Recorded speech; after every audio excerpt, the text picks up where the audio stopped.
umangcwele uthi angiphinde ngikhulume lento okwesibili manje uthi umangcwele angiphinde ngikhulume lento kubaba emini lapha uthe mayiphamisa isandla la ngithi abantu abaphamisa izandla ngikhuleka yebo makhosi kwavela into ethi kimi angimtshele baba ukuthi uzohlasela ngabantu ngicela umsindo ngapha uzohlasela ngabantu mahlasela ngabantu uzobe sendaweni okuthiwa i-second land uthe ingakuphi ikendlela efanele uhlala khona ngakhona umangcwele kimi baba awungikhombisi lahlala khona but ungikhombisa lalo baba azohlaselwa khona ngabantu asebemplanele mangithi ngiyabuza esimeni sokuphila uthi umangcwele lo baba akanazi izitha futhi abekho abantu exabene nabo kodwa kunabantu abamakhela uzunge ukuthi bambambe kodwa ngibona lo baba bemphosa ephijini eduze kwaleyo ndawo ngibona indawo emosha uthi umangcwele-ke manje ngikhulume ngibizele umuntu okwamsizazwe Danisa umenzele into zokucaba ngithi umenzelile baba ngicela umenzele into yokucaba lo baba lela 10,000 simenzele mahala shaya izandla nomona wemhlonishwa kuphe ekhaya la uda ugcine nini ekhaya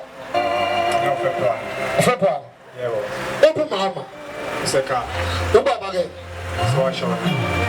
uhlala ekhaya kini noma ekhaya mama uhlala ekhaya bashadile umama nobaba yebo makhosi yebo bashada lapha ekhaya ngakini umuzi wakwangubelanga uyawazi ikhona miningi lo angizwe baba ikhona iseduzane kwami la ukuyomakhelwane ba bomakhelwane ngishala uNkulunkulu izandla abantu bakwambuthuma yebo makhosi ngizwile nkosi yebo ungabaphendula bakwambuthuma ulalela baba ngizoyisho nje lento mhlonishwa baba kunomuntu ogangayo isibongo sakho wangubelana shaya izandla umama ushadile kayena wakhona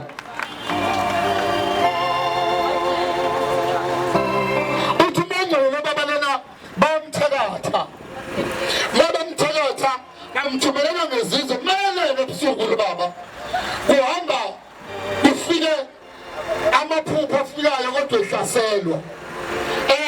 kube sengathi uyagijima ehlabathini engathi uyabisha kodwa kubona abantu abamhlaselayo noma nezinto ey'thile ezifikayo wathi umangcwele kimi namanje ke baba bekumele simkhulekise kakhulu simcele noma ngimnika izinto engimcelela zona kodwa baba uma uthola ithuba ngicela ungitholele indawo isiphethu ile ndawo le esuke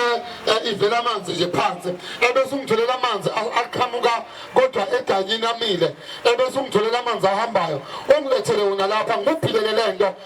ngikuvalele lento ngoba ngibona kodwa lo baba uhlaselwa ngabantu indawo akhele kuyo noma ahlala kuyo ngibona nabantu base-Eastern Cape kakhulu ngibona bembamba inkunzi lo baba ebese bemthatha bemphose ebridgini shala uNkulunkulu zakhe abantu bawambuthuma baba uhlangana phi nabo yebo kwama wami la shala uNkulunkulu zakhe lalela mhlonishwa ngicela uphamisa sakho lapho mekhona wonke umuntu lapho phamisa sakhe lapho babangcwele izwi lakho namandla ngikazimele kubo bakho uNkulunkulu ophilayo uNkulunkulu umdala wethu kubusa nangumntwana wakho ngamandla konke baba umuntu ozana naye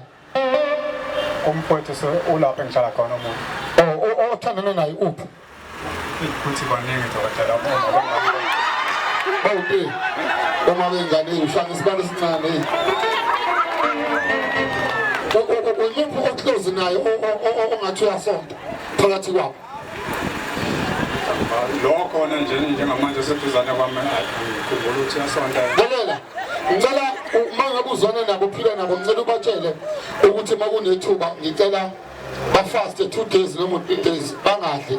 bathandaze ngoba ngempela bafuthu masingayijuleli lento yalo bhuti wakhela uzungwe abantu abathakathayo hayi ukuthini akanazo izitha but wakhela uzungwe ngabantu abathakathayo ngibona le baba mayikwela le bridge okuthiwa iSecond Land ngibona ibridge kodwa futhi lingekude lestimela kodwa ngibona bemphose bridge leyimoto lapho khona likude kangakanani leyimoto ibridge Ngiseduzane kakhulu. Seduze nendlela ohamba kuyo. Mangaba ngemafemini nje ngiyofesa ngama khona. Ayi. Lolo baba besebenza lutho. uNkulunkulu akubusise shalala uNkulunkulu.